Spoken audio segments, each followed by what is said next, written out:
नमस्कार, आप देख रहे हैं नेक्स्ट 9 न्यूज और मैं हूं आपके साथ दिनेश कुमार। मध्य प्रदेश में पूर्व मुख्यमंत्री शिवराज सिंह चौहान और ज्योतिरादित्य सिंधिया समेत तमाम दिग्गज नेताओं के बारे में अब ये कयास लगाए जा रहे हैं कि आखिरकार 2024 के लोकसभा चुनाव में इन दिग्गज नेताओं का क्या यहाँ पर रोल रहने वाला होगा, क्योंकि जिस तरीके से 2023 के विधानसभा चुनाव के बाद मध्य प्रदेश के पूर्व सीएम शिवराज सिंह चौहान अपनी पार्टी के फैसले से नाराज नजर आ रहे हैं, पार्टी के फैसले से हताश नजर आ रहे हैं। तमाम जगह पर वो अपने जो जन संवाद कार्यक्रम कर रहे हैं और उसमें जाकर के वहां पर तमाम लोगों के साथ अपनी जो दिल की भावनाएं हैं उनको बताने का प्रयास कर रहे हैं। लेकिन शिवराज सिंह चौहान जो कि करीब 18 सालों तक मध्य प्रदेश के मुख्यमंत्री बने रहे, मध्य प्रदेश के मुख्यमंत्री रहते हुए उन्होंने मध्य प्रदेश में तमाम लोगों के साथ जमीनी स्तर पर जुड़ने का काम शुरू किया और उसके बाद यहाँ पर मध्य प्रदेश में 2023 के विधानसभा चुनाव के बाद मुख्यमंत्री बना दिया जाता है डॉक्टर मोहन सिंह यादव को, क्योंकि शिवराज सिंह चौहान के बारे में यहाँ पर केंद्रीय मंत्री अमित शाह खुलकर बोलते हुए नजर आते हैं कि यहाँ पर हम तमाम राज्यों में नया नेतृत्व खड़ा करना चाहते हैं और ऐसे में हमें परिवर्तनशील रहने की जरूरत है। तो आगामी वक्त में क्या शिवराज सिंह चौहान जो इस वक्त दक्षिण भारत के प्रभारी बनाए गए हैं भारतीय जनता पार्टी संगठन के, उसके लिए अब बागडोर संभालते हुए नजर आएंगे? क्या 2024 के लोकसभा चुनाव में उसी धार और रफ्तार के साथ शिवराज सिंह चौहान यहाँ पर पार्टी के लिए चुनाव जो प्रचार करते हुए नजर आएंगे और रणनीति तैयार करते हुए नजर आएंगे? जिस आधार पर अभी तैयारियां शुरू हो चुकी है उस आधार पर लग रहा है कि आने वाले वक्त में शिवराज सिंह चौहान के लिए ये चीजें काफी जो है चुनौतीपूर्ण होने वाली है। इसी के साथ आपको बता दें कि शिवराज सिंह चौहान ने अपने द्वारा मुख्यमंत्री पद की कोई मांग नहीं की थी, लेकिन वे पार्टी हाईकमान की तरफ से इंतजार करते रहे और जब मुख्यमंत्री डॉक्टर मोहन सिंह यादव को मुख्यमंत्री बना दिया जाता है तो उसके बाद अपना दुख दर्द बयान करते हुए तमाम लोगों के सामने नजर आते हैं। तमाम वो कार्यक्रम जारी किए जाते हैं जिसके माध्यम से शिवराज सिंह चौहान यहाँ पर अपनी पार्टी के इस फैसले से हताश निराश नजर आते हैं और जिस तरीके से उन्होंने जनसंवाद कार्यक्रम के दौरान कुछ बातें कही कि गधे के सर से सींग गायब होते हैं, ऐसे मैं भारतीय जनता पार्टी के पोस्टरों से गायब हो चुका हूं। सुनिए शिवराज सिंह चौहान ने क्या कुछ कहा हमारी इस खास रिपोर्ट में। तो जिंदगी में जब हम लक्ष्य तय कर लें दूसरों के लिए काम करने का तो जिंदगी आनंद से भर जाती है। मुझे अभी भी 1 मिनट फुर्सत नहीं है, लगातार लगाऊं काम में। अच्छा, ये अच्छा हुआ कि थोड़ा राजनीति से हटके काम करने का मौका भी थोड़ा समय मिल रहा है। राजनीति में भी बहुत अच्छे कार्यकर्ता, समर्पित कार्यकर्ता, सेवा करने वाले लोग, मोदी जी जैसे नेता हैं जो देश के लिए जीते हैं। लेकिन कई लोग ऐसे होते हैं जो रंग देखते हैं। मुख्यमंत्री हैं तो भाई साहब आपके चरण तो कमल के समान हैं, कर कमल हो जाते हैं, चरण कमल हो जाते हैं, और बाद में नहीं रहे तो होर्डिंग से फोटो ऐसे गायब होता है जैसे गधे के सिर से सींग। बड़ा मजेदार चित्र है ये। तो आपने सुना यहाँ पर शिवराज सिंह चौहान साफ तौर पर कहते हुए नजर आ रहे हैं कि पार्टी पोस्टरों से मैं इस तरीके से गायब हो गया हूँ। जब तक आपके पास पद होता है तब तक आप सब कुछ होते हैं और पद जाते ही आप गायब हो जाते हैं। दूसरी तरफ यदि चर्चा की जाए तो शिवराज सिंह चौहान के बेटे कार्तिक सिंह चौहान भी भारतीय जनता पार्टी के इस फैसले से काफी नाखुश नजर आए।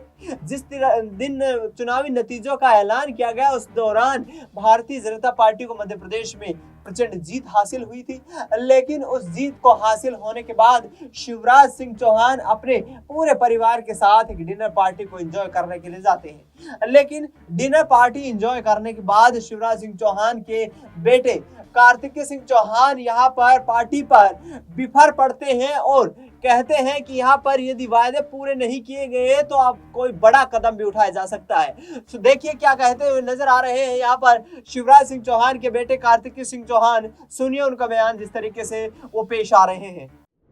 किसी इंसान के लिए संभव नहीं है, मानवीय रूप से संभव नहीं है इतनी मेहनत करना। इसके लिए आपको अपने ऊपर गर्व होना चाहिए कि हमारे बीच का एक व्यक्ति है जिसने अपने दम पर मध्य प्रदेश में 20 साल की सरकार के बाद दोबारा सरकार को रिपीट किया। अभी वैसे तो चुनाव कई राज्यों में हुए, राजस्थान में भी चुनाव थे, छत्तीसगढ़ में भी चुनाव थे, तेलंगाना में भी चुनाव थे और अन्य राज्यों में भी चुनाव थे। सारे के सारे राज्यों में जो सरकारें थी वो पलट गई, सरकारें गिर गई। कहीं कांग्रेस की सरकार थी, कहीं और कोई सरकार थी, लेकिन एकमात्र मध्य प्रदेश ऐसा राज्य था जहां पर 20 साल की सत्ता के बावजूद सरकार केवल लौटी ही नहीं, लेकिन ऐसे प्रचंड बहुमत से सरकार लौटी कि पूरे देश के तो सुना आपने, साफ तौर पर ये कहते हुए नजर आ रहे हैं कि मैंने, मेरे पिता ने लोगों से जाकर के अपील की है और हमें लोगों ने वोट किया है। ऐसे में यदि हमारे द्वारा किए गए वायदों को पूरा नहीं किया जाता है तो हम आगामी वक्त में कोई बड़ा कदम भी उठा सकते हैं। इस दौरान आपको बता दें कि मध्य प्रदेश में जो है तमाम अटकलों का दौर जारी है कि शिवराज सिंह नई पार्टी का गठन करने वाले हैं। आपको बता दें कि कमलनाथ जो कि कांग्रेस पार्टी के दिग्गज नेता है, 2018 में जिस वक्त कांग्रेस पार्टी की सरकार बनी थी उस वक्त कमलनाथ मध्य प्रदेश के मुख्यमंत्री बने थे, लेकिन महज 1.5 साल के बाद ही ज्योतिरादित्य सिंधिया ने बगावत कर दी और कमलनाथ के पास से जो सीएम की कुर्सी थी वो जा फिसलती है भारतीय जनता पार्टी के खेमे में। उसके बाद शिवराज सिंह चौहान मुख्यमंत्री बनते हैं, लेकिन 2023 के विधानसभा चुनाव के बाद पर कमलनाथ को जो प्रदेश अध्यक्ष का पद दिया गया था उससे यहाँ पर हटा दिया जाता है और जीतू पटवारी को नई जिम्मेदारी सौंप दी जाती है। शिवराज सिंह चौहान लगातार पार्टी कार्यकर्ताओं के साथ यहाँ पर मिलते हुए नजर आते हैं, जबकि दूसरी तरफ कमलनाथ भी इस फैसले से काफी नाराज नजर आते हैं। कमलनाथ जिस तरीके से पूरी कवायद में जुटे हुए हैं, उसके बाद सियासी गलियारों में अटकलें तेज हो गई है कि यहाँ पर शिवराज सिंह चौहान के साथ मिलकर के कमलनाथ नई पार्टी का गठन कर सकते हैं। यानी कि कमलनाथ और शिवराज सिंह चौहान जिनकी मध्य प्रदेश में जबरदस्त जुगलबंदी देखने को मिलती है, वो आगे आने वाले वक्त में यहाँ पर पार्टी के लिए बड़ा खेला करते हुए नजर आ सकते हैं। यानी कि दोनों नेता जो हैं दिग्गज श्रेणी के नेता माने जाते हैं अपने अपने दलों में, और यदि यहाँ से पार्टी का गठन करते हैं तो न सिर्फ कांग्रेस पार्टी में यहां से टूट का माहौल देखने को मिल सकता है, बल्कि भारतीय जनता पार्टी को भी करारा झटका लग सकता है, क्योंकि कमलनाथ और दिग्विजय सिंह दोनों दिग्गज नेता माने जाते हैं और भारतीय जनता पार्टी की इस वक्त मध्य प्रदेश में सरकार चल रही है। आपको बता दें कि यदि शिवराज सिंह चौहान कोई बड़ा कदम उठाते हैं तो उसके बाद अपना जो है एक जो नया संगठन वो तैयार कर सकते हैं। इसकी अभी तक कोई आधिकारिक पुष्टि नहीं हो पाई है, लेकिन सूत्रों के हवाले से मिल रही खबरों के मुताबिक यहाँ पर शिवराज सिंह चौहान अपनी पार्टी की कार्यशैली से ज्यादा संतुष्ट नहीं है और आने वाले वक्त में कोई बड़ा कदम उठा सकते हैं। आपको बता दें कि शिवराज सिंह चौहान ने पिछले दिनों यहाँ पर मध्य प्रदेश में एक जन संवाद कार्यक्रम शुरू किया और उसमें साफ तौर पर कहते नजर आए कि यहाँ पर पद होना ही सब कुछ नहीं है, मैं मध्य प्रदेश के लोगों के लिए सदैव काम करता रहूंगा। छात्र जन संवाद में क्या कुछ कहा शिवराज सिंह चौहान ने, सुनिए जरा। एक बिजनेसमैन बना, चौथे के बारे में पूछा कि इससे क्या कराओगे, बोले इसको कुछ नहीं आता, इसको राजनीति में भेज रहा हूं। लेकिन ये मानसिकता सबके लिए ठीक नहीं है। मेरे मन में बचपन से एक विचार था, मैं देखता था और बेटी में गांव के लोग भेदभाव करते हैं, शहरों में भी होता है कई मात्रा में, पहले ज्यादा होता था, आजकल थोड़ा कम होगा, लेकिन भेदभाव होता है। और मैं देखता था कि बेटा बेटी में भेद क्यों।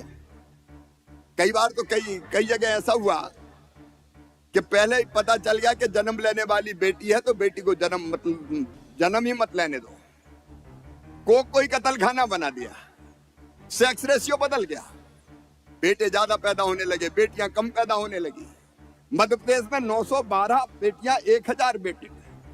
तब मन में तकलीफ होती थी, कुछ करना चाहिए, कुछ करना चाहिए। तो मैं ऐसे ही भाषण देता था और कहता था बेटी को आने दो, बेटी है तो कल है। एक बूढ़ी अम्मा खड़ी हो गई, बड़ी बात कर रहा है, बेटी को आने दो, बेटी है तो कल है। बेटी आ गई तो शादी में दहेज का इंतजाम क्या तू करवाएगा? तो मुझे लगा कि भाषण से कुछ नहीं होगा, कुछ और करना पड़ेगा। बाद में मैं एमएलए बना तो मैंने कोशिश की कि कुछ बेटियों की शादी अपने मित्रों के साथ मिल। तो आपने सुना यहाँ पर शिवराज सिंह चौहान कहते हुए नजर आ रहे हैं कि जो है तमाम जो पद जो होते हैं वही किसी काम को करने के लिए काफी नहीं होते हैं। कई बार व्यक्ति जब पद पे नहीं होता है तो उससे ज्यादा बेहतर प्रदर्शन करके दिखाता है। इसके बाद यहाँ पर तमाम अटकलों का दौर जारी है कि जिस तरीके से शिवराज सिंह चौहान तमाम कोशिशें करते नजर आ रहे हैं, पार्टी ने उनको जिम्मेदारी दी है और 2024 के लोकसभा चुनाव में उस दक्षिण भारत की जिम्मेदारी दी गई है, जहां पर पार्टी के तमाम दिग्गज नेता जाने के बाद भी अपना दबदबा नहीं बना पाए, तो क्या शिवराज सिंह चौहान ऐसे वक्त में अपनी मेहनत को रंग लाते हुए दिखाई देंगे। बहरहाल आपको बता दें कि शिवराज सिंह चौहान इन दिनों कई जनसंवाद कार्यक्रम कर रहे हैं और मध्य प्रदेश में हुए एक सम्मेलन में गान गुनगुनाते हुए अपने दिल का दर्द बयान करते हैं और उनका साफ तौर पर उस गाने में कहना है कि ये दिल है तुम्हारे एहसान का मारा है दोस्तों, इस दिल पे तुम्हारा एहसान भारी है दोस्तों। देखिए किस तरीके से शिवराज सिंह चौहान यहाँ पर गाना गुनगुनाते हुए अपने दिल का दर्द बयान करते नजर आ रहे हैं। एहसान मेरे दिल पे तुम्हारा है दोस्तों, ये दिल तुम्हारे प्यार का मारा है दोस्तों। एहसान मेरे दिल पे तुम्हारा है दोस्तों, ये दिल तुम्हारे प्यार का मारा है दोस्तों।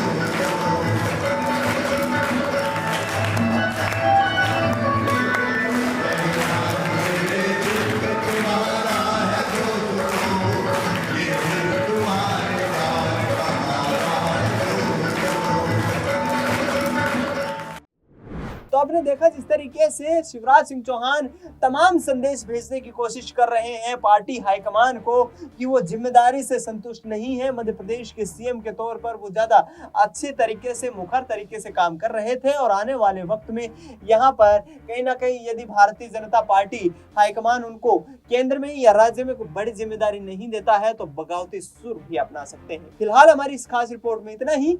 देश दुनिया की तमाम बड़ी खबरों के लिए आप देखते रहिए नेक्स्ट 9 न्यूज़।